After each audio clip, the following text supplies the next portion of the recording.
ഒരു ശത്രുവിനെ കുറിച്ച് പറയാം. ഇനി എന്തിനാണ് വേറൊരു ശത്രു കൂടി എന്ന് ചിന്തിക്കേണ്ട. നമ്മളെ നിശബ്ദമായിട്ട് ഇല്ലാതാക്കുന്ന, ഇല്ലായ്മ ചെയ്യുന്ന ഒരു ശത്രുവിനെ കുറിച്ചാണ് ഞാൻ പറയുക. ആ ശത്രു പുറത്തല്ല, നമ്മുടെ ഉള്ളിലാണ്. നമ്മുടെ ഉള്ളിലുള്ള ആ ശത്രുവിനെ നമുക്കൊരു ഓമന പേര് വിളിക്കാം. ആ ഓമന പേരിൻ്റെ പേരാണ് മടി, അല്ലെങ്കിൽ അലസത, ലേസിനെസ്. നമുക്ക് പലപ്പോഴും ആഗ്രഹം വെറുതെ ഇരിക്കാനും വെറുതെ കിടക്കാനും ഫോണൊക്കെ സ്ക്രോൾ ചെയ്തുകൊണ്ടിരിക്കാനുമാണ്. പക്ഷേ പ്രിയപ്പെട്ടവരെ, ഈ മടിയെ മറികടക്കാതെ നമുക്ക് എവിടെയും എത്താൻ പറ്റുകയില്ല. The future depends on what you do today എന്ന് കുറിച്ച് വെച്ചത് നമ്മുടെ പ്രിയപ്പെട്ട മഹാത്മാഗാന്ധിയാണ്. നമ്മുടെ ഭാവി ആശ്രയിച്ചിരിക്കുന്നത് നമ്മൾ ഇന്ന് എന്താണോ ചെയ്യുന്നത് അതിനെയാണ്. അപ്പോൾ നമ്മുടെ ഭാവി നമുക്ക് സുരക്ഷിതമാക്കണ്ടേ, മടിയെ ഒന്ന് മാറ്റണ്ടേ. ചിലപ്പോൾ നമുക്കറിയില്ല എന്തുകൊണ്ടാണ് ഞാനിങ്ങനെ മടി പിടിച്ചിരിക്കുന്നത്. അതിനൊരു കാരണം നമ്മുടെ കാര്യങ്ങളെ കാണുന്ന രീതിയുടേതാണ്.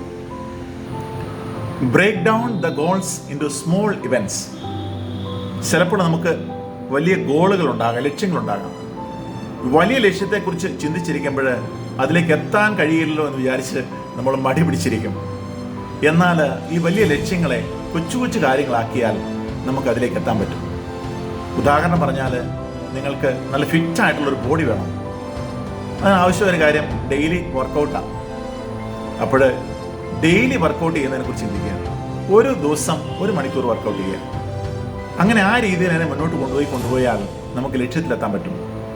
ആദ്യം തന്നെ എനിക്ക് വലിയൊരു ഫിറ്റ് ബോഡി വേണമെന്ന് വിചാരിച്ചിരുന്നാൽ നമ്മൾ വർക്കൗട്ട് തുടങ്ങിയില്ല. അതേസമയത്ത് ഓരോ ദിവസവും കുറേശ്ശെ ചെയ്യുകയാണ്. ഇനി നിങ്ങൾക്കൊരു ബുക്ക് എഴുതണോ? ഒരു വലിയ ബുക്കിനെ കുറിച്ച് ചിന്തിക്കാതെ ഒരു ദിവസം ഇരുന്നിട്ട് ചിലപ്പോൾ ഒരു പാരഗ്രാഫ് ആയിരിക്കും എഴുതുന്നത്. അടുത്ത ദിവസം വീണ്ടും വേറൊരു പാരഗ്രാഫ് എഴുതുന്നു. അങ്ങനെ പതിയെ നമുക്ക് ആ ലക്ഷ്യത്തിലേക്ക് എത്താൻ കഴിയും. ഇനി നിങ്ങൾക്കൊരു ദീർഘയാത്ര പോകണോ? ദീർഘയാത്രയെക്കുറിച്ച് ചിന്തിക്കുമ്പോൾ അത് പല ഇടങ്ങളിൽ നിർത്തി മുന്നോട്ട് പോകുന്നതിനെക്കുറിച്ച് പ്ലാൻ ചെയ്യുക. അപ്പോൾ നിങ്ങൾക്ക് ആ യാത്ര കംപ്ലീറ്റ് ചെയ്യാൻ പറ്റും. ഒരു വിദ്യാർത്ഥിയെ സംബന്ധിച്ച് പഠിക്കാനുള്ള പാഠഭാഗം ഒത്തിരി ഉണ്ടെന്ന് വിചാരിച്ചിരുന്നാൽ അവനൊരിക്കലും അതിലേക്ക് എത്താൻ കഴിയുകയില്ല. എന്നാൽ പാഠഭാഗങ്ങളെ കുറേശ്ശെ പഠിക്കുന്നു. ഒരു വിഷയം ഒരു മണിക്കൂർ പഠിച്ചു, എന്നിട്ട് കുറച്ച് റെസ്റ്റ് എടുത്തു, അല്ലെങ്കിൽ ഇഷ്ടപ്പെട്ടൊരു പാട്ട് കേട്ടു, അങ്ങനെ റിലാക്സ്ഡ് ആയി വീണ്ടും അടുത്ത പാഠഭാഗം പഠിച്ചു. അങ്ങനെ മുന്നോട്ട് പോകാൻ പറ്റും. ഒരു കുക്ക് ചെയ്യുന്ന ഒരാളെ സംബന്ധിച്ച് ഈ ഭക്ഷണം ഉണ്ടാക്കുന്നതിനെക്കുറിച്ച് മൊത്തത്തിൽ ചിന്തിക്കാതെ, ഉദാഹരണം പറഞ്ഞ ഒരു ഭക്ഷണം ഉണ്ടാക്കുകയാണ്, അതിൻ്റെ ഇൻഗ്രീഡിയൻസ് ഓരോന്നോരോന്ന്, ഉദാഹരണം പറഞ്ഞ പച്ചക്കറി ആണെങ്കിൽ പല സാധനങ്ങൾ പലപ്പോഴായി കട്ട് ചെയ്ത് വെക്കുന്നു, എന്നിട്ട് അത് ഒരുമിച്ച് മിക്സ് ചെയ്യുന്നു. അങ്ങനെ നമ്മൾ ഈ വലിയ ഗോളിനെ ചെറിയ ഇവൻറ്റ്സ് ആക്കിയാൽ നമുക്കതിലേക്ക് പതിയെ എത്താൻ പറ്റും. അപ്പോൾ ഒറ്റ കാര്യമുള്ളൂ, break down the goals into simple events. ഓരോ കൊച്ചു കാര്യങ്ങളാക്കി മാറ്റുക. ഇതെല്ലാം കൂടെ ചേർത്ത് അവസാനം നമ്മൾ ലക്ഷ്യത്തിലേക്ക് എത്തുക. ഇനി വീട് പണിയാൻ ആഗ്രഹിക്കുന്ന ഒരാളാണോ? ആദ്യം അയാൾ തറകെട്ടാനായിട്ടുള്ള കാര്യങ്ങൾ ചെയ്യുക. ഒരുപക്ഷെ ആദ്യത്തെ വർഷം അയാൾക്ക് തറകെട്ടാനേ പറ്റുള്ളൂ. രണ്ടാമത്തെ വർഷം ഒരുപക്ഷെ അയാൾ കട്ടകൾ വാങ്ങിച്ചേക്കാം.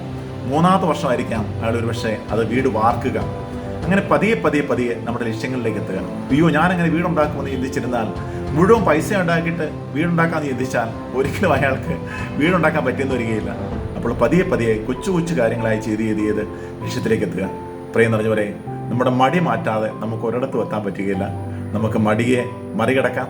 വലിയ കാര്യങ്ങളെ ചെറുതാക്കി കൊണ്ടുവന്ന് ലക്ഷ്യത്തിലേക്ക് എത്താനായിട്ട് പരിശ്രമിക്കാം.